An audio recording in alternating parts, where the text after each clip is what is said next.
Hi, it's me again, making another video just for the hell of it. And today I thought I would just talk about rhythm instruments. For the first time in my life, I've tried to learn how to play a drum. Now, I chose an Irish drum because I saw one as a child on a TV show made by the Irish Rovers. And I thought that was just the wildest looking drum, and I really wanted one. Of course, I was 7, and my parents said, well, if we buy one, you're just going to lose interest. So when you're all grown up and make your own money, if you still want one of those drums, you can have one. Well, that's all fine and good, except I never played a drum before. So, since I've always struggled with rhythm, the first thing I decided to get was a metronome. But this is not just any metronome.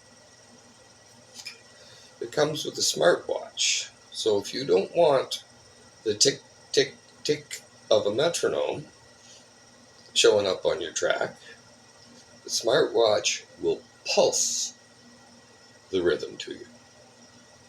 Now, I admit that I got tempted by the whiz bangs. This has kind of a hefty price tag. I could have got a perfectly good one and probably got changed back from $20, but it doesn't have the functionality of this. With the smartwatch, if you want to hear the rhythm, you can. It has a control here, lets you control the tempo. You can set your own time signature set the any way you please. And if you don't know the rhythm that you're supposed to be playing, you can tap it out just like this. And the software will determine what tempo you're playing at. These are the upsides. The downsides, obviously the price. But you see, this is something that's going to stick in the craw of anyone born in Generation X. Subscription-based software. Even after you've paid full retail, you don't get licensed to the software. You get a trial version that's never going to expire. It's going to have limited functionality, and it's going to show you nagware and ads. Please pay the subscription. Look at all the wonderful things it does. For instance, it'll save your progress to the cloud.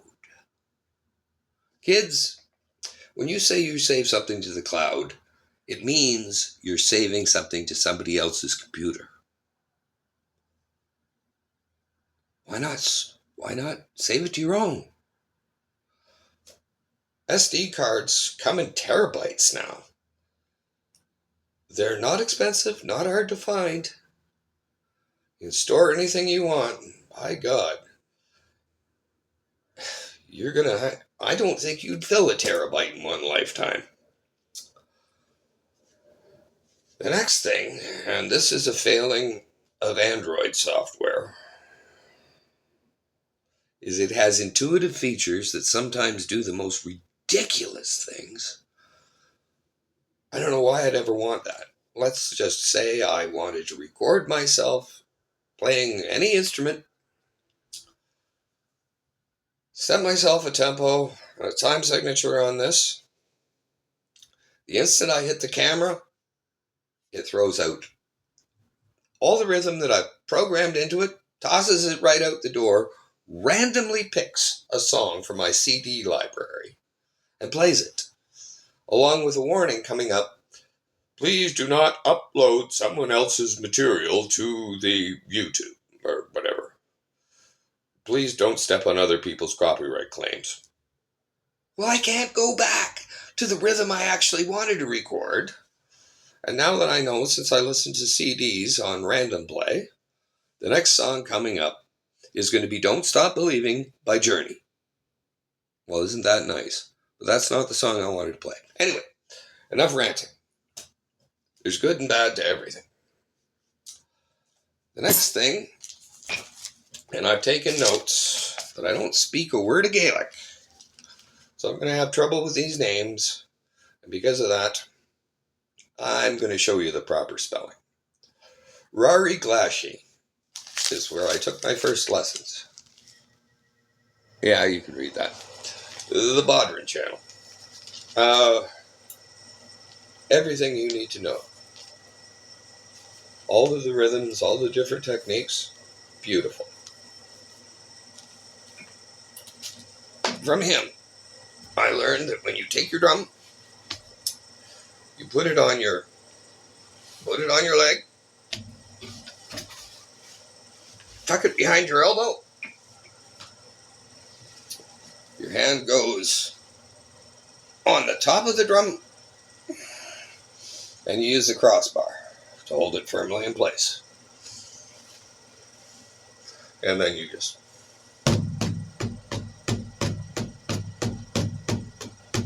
get used to the way the tipper plays.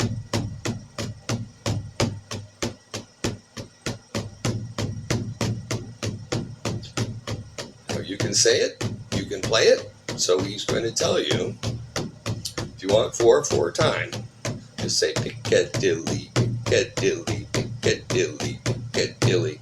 3/4 time, galloping, galloping, galloping, galloping, galloping, galloping, galloping. Wonderful stuff. You play that with a metronome, you can back up any kind of traditional Irish music you want.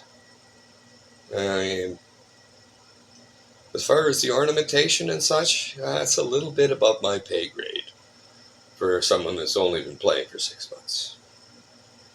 Now, I suppose I should mention the drum.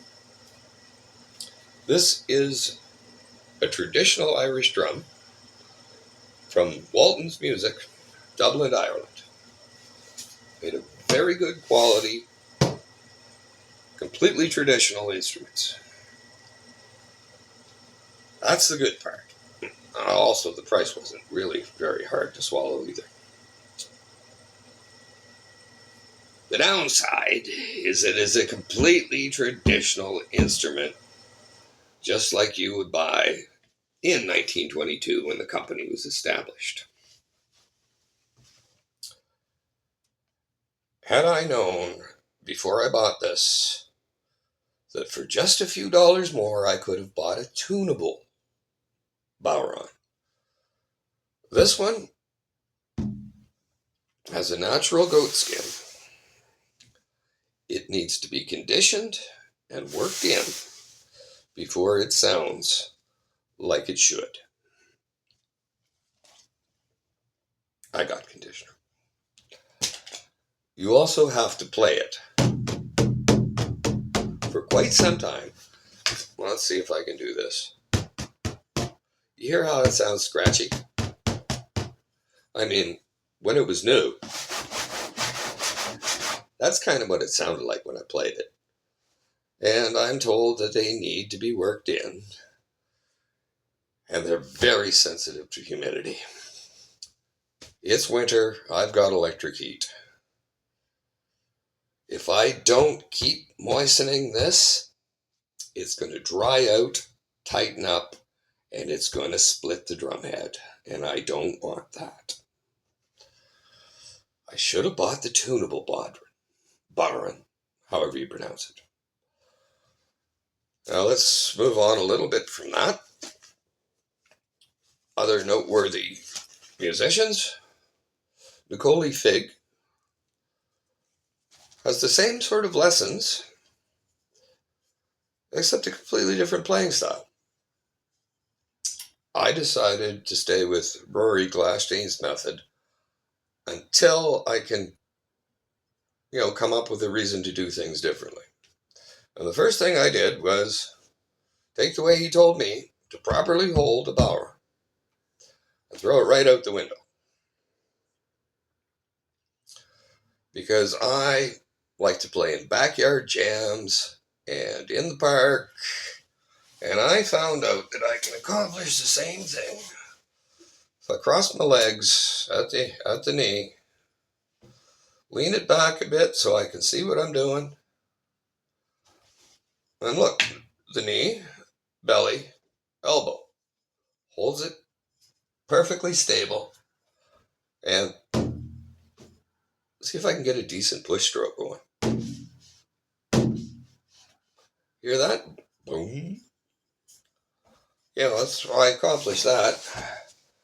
Put my hand here and use the leverage there to deliberately tighten up the skin to make a higher tone. Now we come to mentioning an old master, a man who's been playing for years.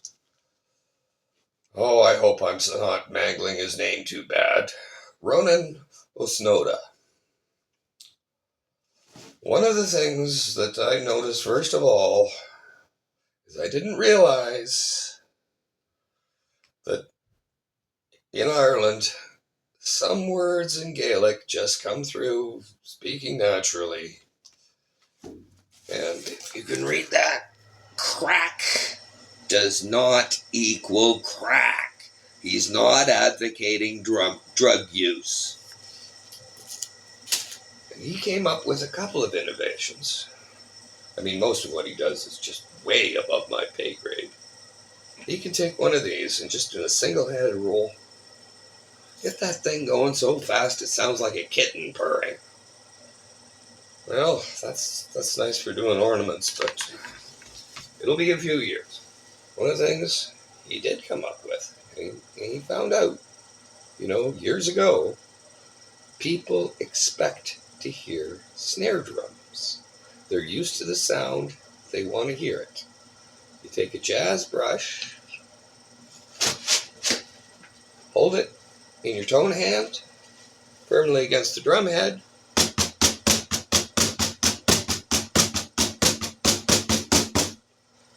wonderful. Snare drum. And now we come to, especially when I look at these influencers, as far as the tipper that they use, real drummers make their own. This is as far as I've got. The magic ingredients are bamboo skewers,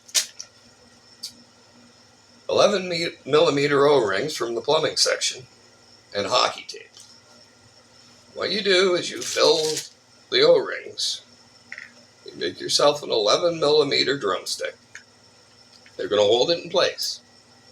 You take the hockey tape and you make yourself a nice grip that you're going to have no problem at all holding on to. And then you take sandpaper and round the ends so that you get a nice crisp sound from your drum. Probably don't need that. And it's not going to damage your drum head. Not damaging your musical instruments is important consideration. Now, there are different kinds of tippers that you can buy in the music store. I call this one my heavy tipper. Once you get this going, inertia will keep your rhythm steady. It's great for playing low and slow, for a march, a slow march, an air, any kind of slow music. But once you get above 100 beats per minute, this thing's going to start to feel heavy, and it's going to start to, you're going to want to go back to your beginner's all-purpose tipper. And then if you want to play double-ended, I've got a short tipper for that. And I find that, getting the speed up is no problem at all. I'm going to need a lot more practice with this before I can play any kind of double-ended style. The next thing he came up with was instead of putting a jazz brush against the drum head, you take this. It's a musical instrument called claves. They're generally used in African and Cuban music. I've heard from online music lessons, you think of the claves as the punctuation marks in the music. You got that really crisp woodblock sound from a good quality hardware, and it cuts right through everything. And since Irish music doesn't really have much in common with cubic music, he repurposed it. He plays against the drum head.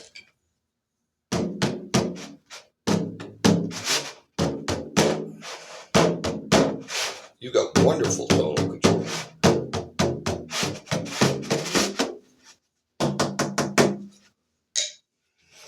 Great. But for me, the crossbar gets right in the way. And the third innovation is you really want to get yourself a tambourine. You put that on your knee, you strap it to your knee, and you should be tapping your foot to the music to begin with to help you stay in time. And the jingles are going to jangle along. Makes a really nice sounding addition to your rhythmic pattern. Brilliant. Now we come to the fact that this is a very ancient instrument. And just about every culture on the face of the planet has their own version of a frame drum. And there's a very good reason for that. It was originally meant to be an agricultural implement. They call it winnowing grain. Put your grain in here, give it a good shake, toss it up in the air and catch it. And it separates the wheat from the chaff. Brilliant. And like all frame drums, they're meant to be played with your hands. But sometime early in the 20th century, some guy in a pub thought that, well, he could use a bit more volume and put used shotgun shells on his fingers to increase the volume. And from then, well, it's a drum. Use a drumstick. Wonderful. But since it is an ancient instrument, there's all sorts of music you can play on this. And as far as ancient frame drumming, first influencer I found, her name was Barbara Gale. And her channel is called The Drum, The Song, The Dance. And wonderful music lessons, explains everything, which leads naturally to she's constantly referring to her own drum teacher, Lane Redmond, who apparently passed away just a few years ago. And she is the author of the book called When the Drummers Were Women. And it seems that in the Mediterranean tradition, frame drums and tambourines were traditionally played by women in a procession. Well, if I ever want to do that, of course, my own, I can play that standing up. No reason not to. If I want to, take my... And, sooner or later, if I'm playing in the park, I'm going to end up in a drum circle. And I'm going to have some idea what they're doing. And apparently, the foremost expert was Lane Redmond. Now, this is maybe not so much a woman's issue as you might think it is. But in one of the interviews, she said that when she was a little girl, she asked her parents for a drum set. And as I understand the story, her parents decided that a drum set wasn't really very ladylike. And they gave her a clarinet. Well, I think every parent wants their children to grow up in their footsteps and live their life the way they think is proper. And, well, they try to make you put your foot into a shoe that doesn't fit.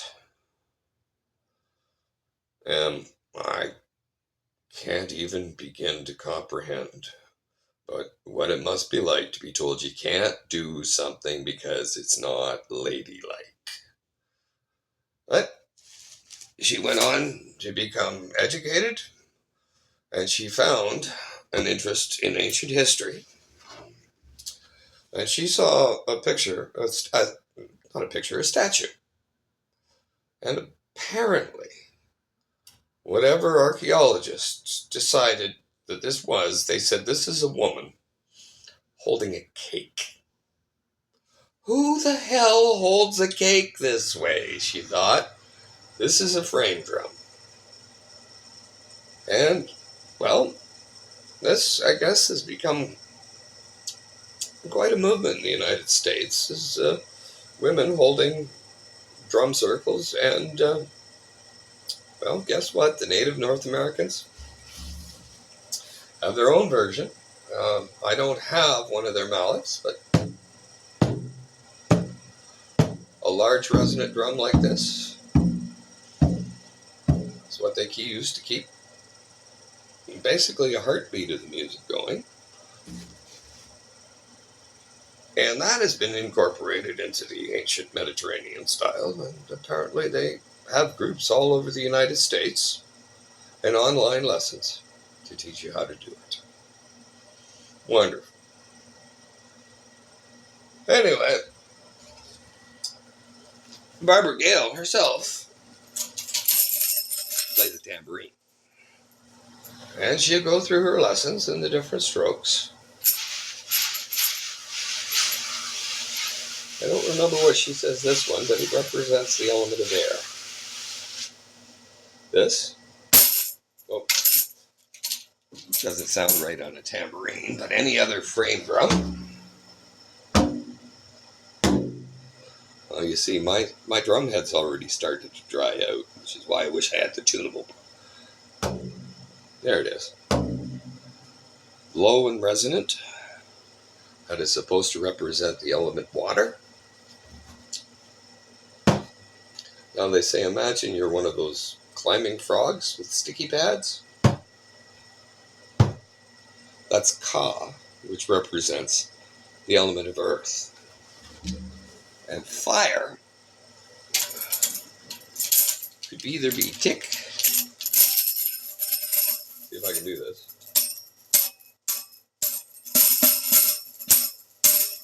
What I'm doing here with the jangles, that's a tick. And if I try to hit just at the... Let's try the real frame drum for that one. Right on the edge where the frame meets the head.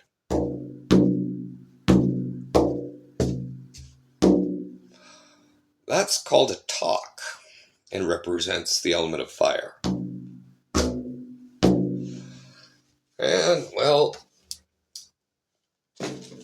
that and the fact that I thought I wrote down how to play rumbas and salsas on the claves. I can't find it in my drumming notes. Can't really talk about that right now, but, you know, it's a musical instrument, might as well play it. That's pretty much as I have to say about rhythm instruments for today.